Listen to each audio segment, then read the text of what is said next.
بسم اللہ الرحمن الرحیم۔ السلام علیکم اسٹوڈنٹ، کیسے ہیں آپ سب؟ امید کرتی ہوں خیریت سے ہوں گے۔ آج ہمارا نیا لیکچر ہے جو ہم آج پڑھیں گے، وہ ہے آیت نمبر 6 سے 8، تحقیق احوال اور ایمان یا اصلاح معاشرہ۔ ٹھیک ہے، یہ ہم پڑھیں گے اور یہ 2 آیتیں ہیں، تو آج ہم اس کو پڑھیں گے۔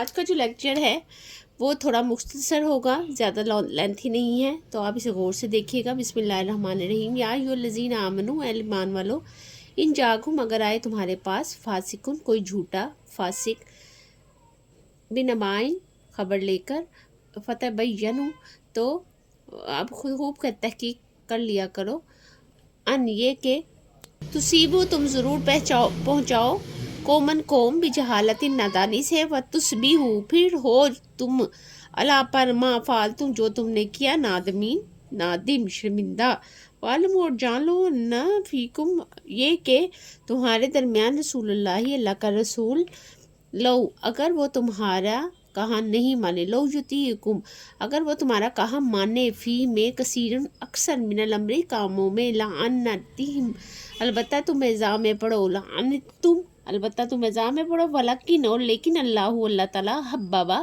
محبت دی، علیکم، تمہیں، الایمانی، ایمان کی، وزینت، اور آراستہ کیا، فی قلوبکم، تمہارے دلوں کو، وکرہا، اور ناپسند کیا، علیکم، تمہارے سامنے، الکفری، کفر کو، والفسوق، اور گناہ کو، والعصیان، اور نافرمانی کو، اولئک ھم الراشدون، یہی وہ لوگ ہیں ہدایت پانے والے، فضلاً، فضل ہے، من اللہ، اللہ تعالیٰ کی طرف سے، نعمت، اور نعمت، واللہ علیم حکیم، اور اللہ تعالیٰ علم والا اور حکمت والا ہے۔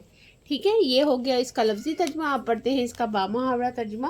اے لوگو جو ایمان لائے، اگر تمہارے پاس کوئی جھوٹا خبر لے کر آئے تو خوب تحقیق کر لیا کرو کہ کہیں ایسا نہ ہو کہ تم کو کسی قوم نادانی سے ضرور پہنچاؤ، کہ تم کسی کو نادانی سے تکلیف پہنچاؤ اور پھر تمہیں اپنے پر شرمندہ ہونا پڑے، اور جان رکھو کہ تمہارے درمیان اللہ تعالیٰ کے رسول ہیں، اور اکثر کاموں میں تمہارا کہا مانے تو تم مشکل میں پڑ جاؤ، اگر وہ اکثر کاموں میں تمہارا کہا مانے تو تم مشکل میں پڑ جاؤ، لیکن اللہ نے تمہیں ایمان کی محبت دی ہے، اس سے تمہارے دلوں میں رغبت پیدا کی ہے، مرغوب کر دیا ہے، اور ناپسند کیا ہے تمہارے لیے کفر کو، اور گناہ کو، اور نافرمانی کو ناپسندیدہ چیز بنا دیا، یہی وہ لوگ ہیں ہدایت پانے والے۔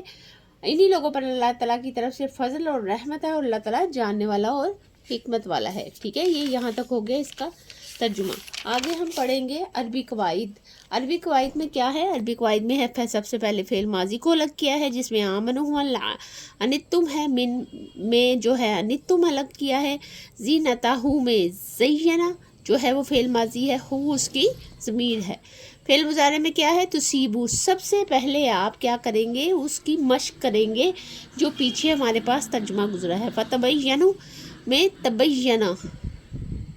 تبینو جو ہے وہ ہے فعل ماضی، فتصبحوا میں تصبحو جو ہے وہ فعل ماضی ہے، یطیعکم میں یطیع فعل مضارع ہے، کم میں یہ تصبحو جو ہے وہ فعل مضارع ہے، سوری ابھی میں فعل ماضی آپ کو کہہ رہی ہوں، سارا فعل مضارع ہے، کم جو ہے ضمیر ہے، فعل امر جو علمو، تبینو، ٹھیک ہے، یہ جو ہے فعل امر ہے، مرکب اضافی میں رسول اللہ، قلوبکم، حرف جر میں ہے فی ہے، بنبائن ہے، اور بجہالتن میں بی ہے، الیکم میں الہ ہے، اور حرف جر اور کم ضمیر میں من ہے، ضمائر میں کم ہے، فعلتم میں تم ہے، اور ہم میں فیکم ہے، اور ہم ہے، اور فیکم ہے، اور فی حرف جر ہے، اور کم حرف جر ہے، قلوبکم میں کم حرف جر ہے، یطیعکم میں کم حرف جر ہے۔ ٹھیک ہے، یہ جو ہے یہ حرف جر ہیں۔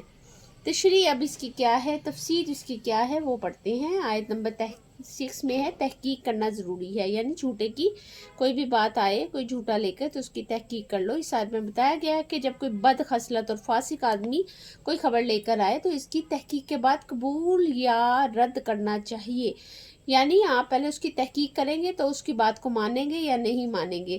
مفسرین کا خیال ہے کہ یہ آیت ولید بن عتبہ کے پاس اتری ہے، اور کیونکہ اس کو قبیلہ بنی مستلق کے پاس جو زکوٰۃ کے حصول کے لیے بھیجا گیا تھا، انہوں نے سوچا کہ اس قبیلے کے ساتھ تو میری پرانی دشمنی ہے، یہ لوگ تو مجھے قتل کر ڈالیں گے، اور اس خوف کے سبب واپس ہوئے اور آپ صلی اللہ علیہ وآلہ وسلم سے کہا کہ انہوں نے زکوٰۃ دینے سے انکار کر دیا اور میرے قتل کا کیا کیا، ارادہ کیا۔ اب یہ وہ آپ صلی اللہ علیہ وسلم سے اس لیے کہہ رہا ہے کہ آپ کو جو ہے وہ خبر دے رہا ہے۔ آپ صلی اللہ علیہ وسلم نے حضرت خالد بن ولید کی قیادت میں مجاہدین کا ایک دستہ روانہ کیا، یعنی آپ نے اس کی بات کو سچ نہیں جانا اور حضرت خالد بن ولید کی جو تھے ان کو سردار بنا کر مجاہدین کا ایک دستہ روانہ کر دیا۔ اس کے بعد اس سے پہلے بنی مستلق کے سردار اپنے ساتھیوں کے ساتھ حضور اکرم صلی اللہ علیہ وآلہ وسلم سے ملاقات کے لیے نکل پڑے تھے۔ مدینہ کے قریب دونوں گروہوں کی کیا ہوئی، ملاقات ہو گئی، یعنی انہیں وہاں نہیں اور انہیں یہاں نہیں آنا پڑا، درمیان میں ہی وہ مل گئے۔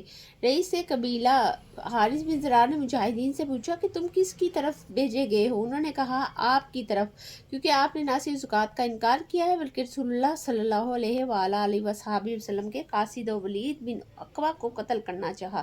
انہوں نے قسم کھا کر کہا وہ میرے پاس نہیں آئے۔ اس طرح مسلمانوں کے دو گروہ میں بلا وجہ تصادم رک گیا۔ اس لیے برے آدمی کی بات کو تحقیق کے بعد قبول کرنا چاہیے، بلکہ اچھے بندے کی بات پر بھی تحقیق کرنا بہتر ہے، کیونکہ بعض اوقات نیک افراد سے بھی غلطی ہو جاتی ہے۔ ارشاد نبوی صلی اللہ علیہ وآلہ وسلم ہے الطعنی من اللہ والعجلۃ من الشیطان، یعنی سوچ سمجھ کر کام کرنا اللہ تعالیٰ کی طرف سے ہے اور جلدی کا کام یعنی جو شیطان کا کام ہے، ایسے کہہ لیں آپ۔ اس پچھتاوے سے بچنے کے لیے جس پر بعد میں ندامت اٹھانی پڑے، اس سے پہلے تحقیق و احوال بہتر ہے۔ اس آیت میں ترجیح احکامات ثابت ہوئے ہیں۔ کیا احکامات ثابت ہوئے ہیں اس آیت میں؟ اس طرح سے سوال آ جاتا ہے۔ اس آیت میں محدثین نے اصول حدیث وضع کیے ہیں، جس سے احادیث کے صحیح، حسن اور ضعیف ہونے کی تحقیق کی جاتی ہے اور پھر انہیں قبول یا رد کیا جاتا ہے۔ اس پر یہ سبق ملتا ہے کہ افواہوں پر نہ کیا جائے بلکہ تحقیق کے بعد قدم اٹھایا جائے۔ ٹھیک ہے، آگے ہے یہ آیت سائنس میں تحقیق کے لیے رہنما اصول کی حیثیت رکھتی ہے، کیونکہ تحقیق سے سائنسی اور دوسرے مضامین میں ترقی ہو سکتی ہے۔ آیت نمبر 7، رسول اللہ پر اپنی رائے مسلط کرنا۔ اس آیت میں بتایا کہ نبی صلی اللہ علیہ وآلہ وسلم پر اپنی رائے مسلط کرنا ٹھیک نہیں، اس سے تم مصیبت میں پڑ جاؤ گے۔ مثلاً غزوہ احد میں آپ صلی اللہ علیہ وآلہ وسلم نے 50 تیر اندازوں کو درہ نہ چھوڑنے کا حکم دیا، لیکن انہوں نے آپ صلی اللہ علیہ وآلہ وسلم کے حکم کو نہ مانا، جس کی وجہ سے ایک جیتی ہوئی جنگ ہار گئے۔ اسی طرح ولید بن عقبہ کے معاملے میں بہت سے لوگوں کی رائے یہ تھی کہ بنی مستلق کے خلاف فوری طور پر فوجی اقدام کیا جائے، جبکہ حضور اکرم صلی اللہ علیہ وآلہ وسلم کو اس اقدام کے کرنے میں تعمل تھا۔ اس لیے اہل ایمان کو متنبہ کیا گیا کہ رسول اللہ صلی اللہ علیہ وسلم کی رائے کو عام آدمی کی رائے نہیں سمجھنا چاہیے، بلکہ اس سے اختلاف کیا جائے، اور نبی کسی کی رائے کے پابند نہیں ہیں۔ نبی صلی اللہ علیہ وسلم نے غزوہ احد میں رائے دی تھی کہ جنگ مدینہ میں لہ کر لڑی جائے، لیکن مسلمانوں کی اکثریت کی راہ مدینہ سے باہر کی جنگ لڑی جائے، تو آپ صلی اللہ علیہ وسلم نے لوگوں کی رائے کا احترام کیا، جس کا نتیجہ یہ ہوا کہ مسلمانوں کو نقصان اٹھانا پڑا۔ اور اس آیت کے دوسرے حصے میں واضح کیا گیا ہے کہ تمہارے درمیان اللہ کے رسول صلی اللہ علیہ وآلہ وسلم موجود ہیں جو تمہاری مصلحتوں کو تم سے زیادہ جانتے ہیں، اس لیے ان کی رائے کے مقابلے میں اپنی رائے پر اصرار کرنا ایک بہت بڑی جسارت ہے۔ ایمان کی مغلوبیت، غرض اس بات کو واضح کر دیا گیا کہ اللہ تعالیٰ نے تمہارے دلوں میں ایمان کو مرغوب بنا دیا اور کفر کو اس کے برعکس ناپسند بنا دیا ہے، تاکہ تم کفر، گناہ اور اللہ سے بغاوت کی طرف نہ جاؤ۔ آخر میں فرمایا جن کے نزدیک ایمان محبوب اور کفر ناپسندیدہ ہے وہی لوگ ہدایت یافتہ ہیں، اور جو کفر سے نفرت کرتے ہیں، ایمان کی رغبت نہیں رکھتے، وہ پھر اپنے ایمان پر استقامت دکھاتے ہیں۔ حدیث مبارکہ میں ہے کہ ایمان کی حلاوت اور مٹھاس اس کو حاصل ہوگی جس نے 3 باتیں پائی جائیں گی۔ ایک یہ کہ اللہ تعالیٰ اور اس کے رسول صلی اللہ علیہ وسلم کی محبت اس میں باقی رہے، باقی سب چیزوں کی محبت سے زیادہ ہو۔ دوسرا یہ کہ اسے آدمی سے محبت ہو جو صرف اللہ کے لیے ہو، اور تیسرے یہ کہ